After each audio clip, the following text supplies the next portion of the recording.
Oui, bonjour. Nous revoici pour une vidéo sur la recherche V, la première de la série d'ailleurs.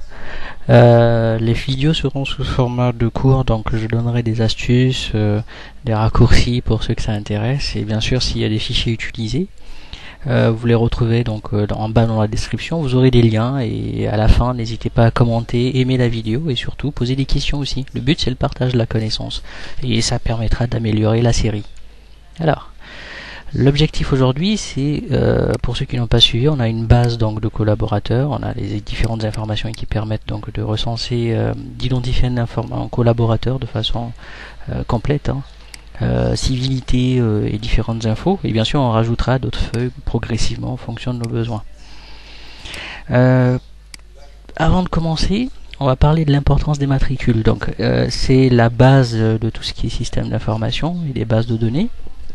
L'intégrité, donc savoir qu'on fait appel à monsieur, à madame, en fait Margaret Smith, il faudrait qu'elle ait un matricule, quelque chose d'unique, qui se répète pas, qui permet de l'identifier dans tout ce flot d'informations. C'est son matricule ou identifiant ou ID. Et dans ce cas là en fait c'est le 7 ici, et le but c'est que quand je cherche un matricule je le saisis. Et donc j'ai toutes les informations relatives à la dame, donc qui vont apparaître là, en fonction de ce que j'ai préparé à l'avance. Vous remarquerez qu'il y a des formules, donc tout en allant on va découvrir toutes les petites parties nécessaires pour cela, et monter en puissance pour créer tout un outil un peu particulier. Très bien, donc nous allons commencer par effacer d'abord tout cela, et je précise que la recherche V, pour ceux qui font déjà des recherches, c'est pas l'équivalent du recherché, assez couramment utilisé, qui vous permet de retrouver toutes les occurrences du 20 donc à l'intérieur de votre feuille, ou de faire du suivant. Et bien sûr, lui il va vous positionner directement sur la cellule. C'est vraiment une fonction. On a désormais un menu formule depuis la version Office 2007 qui est très pratique. Et à ce moment-là, vous remarquez en fait que là nous avons une catégorie de recherche.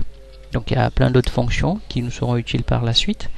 Pour l'instant, la recherche V étant là, on clique dessus. Il y a 4 paramètres à renseigner pour que cela fonctionne. Ok, on y va. Alors, la valeur cherchée, ça c'est le piège, et très souvent les personnes vont cliquer dans la base, surtout quand on est à côté du tableau de recherche. Ça n'a pas de sens de cliquer là-dedans parce que le but, c'est pas de rechercher à l'œil, mais c'est de laisser la fonction s'en charger. Donc, ce que je recherche, je l'ai saisi là. C'est là que je clique. Donc ma valeur cherchée n'est jamais dans le tableau, c'est toujours dans le petit tableau à compléter. La table matrice, ça c'est mon tableau. Alors je préciserai par la suite bien sûr, mais là il faut que le tableau commence à partir du matricule. Voilà, je parlerai des raccourcis clavier dans une autre vidéo pour faciliter les sélections de grands tableaux. Donc deuxième paramètre fait, le troisième c'est le numéro index colonne. Alors à chaque fois que je clique à l'intérieur, j'aime bien ces assistants, vous avez les explications en fait par rapport au champ qu'il faut compléter pour pouvoir en fait faire fonctionner la fonction. Deuxième petite précision, c'est que d'aucuns s'embêtent à masquer tout le temps avant d'aller cliquer. En fait c'est inutile sauf si la fenêtre est vraiment gênante. Il y a juste à cliquer dans le champ et à y aller. Alors ce qui nous attend de nous, c'est un numéro. En fait, qu'est-ce que je veux ici? Je veux ressortir la civilité du monsieur. Donc dans mon tableau, par rapport au tableau, elle est en deuxième position. En fait, c'est la position que je note en chiffres. Voilà. Puis, le type de recherche. Donc dans l'explication, il vous parle de vrai ou faux. La recherche V est capable de faire une recherche approximative. C'est-à-dire que si elle ne retrouve pas exactement le matricule cherché, elle va remonter le matricule le plus proche.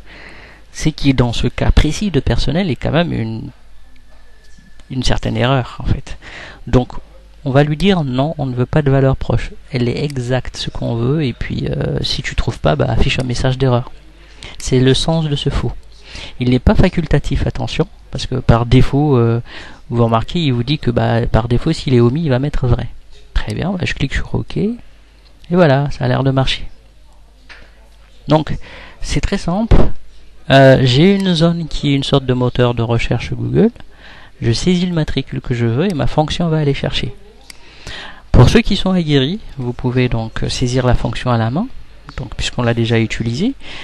Vous mettez le signe égal, vous commencez à taper le nom de la fonction, il vous sort donc la liste des fonctions avec un filtre. Vous double-cliquez sur le nom de la fonction à compléter et vous avez la syntaxe à suivre pour rappel.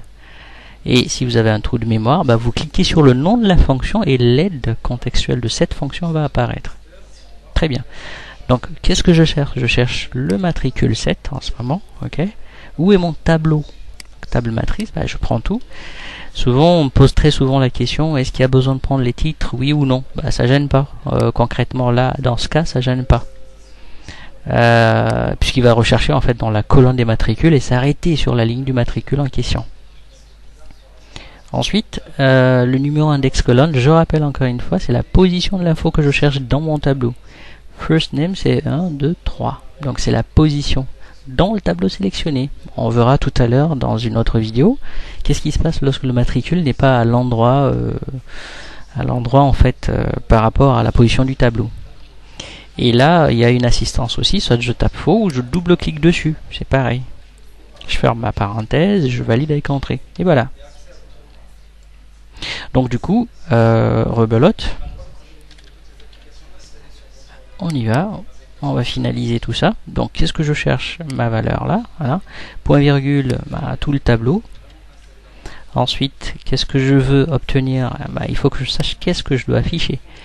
Là, c'est last name qui est donc à la suite, en 4e position. 4, point virgule, faux.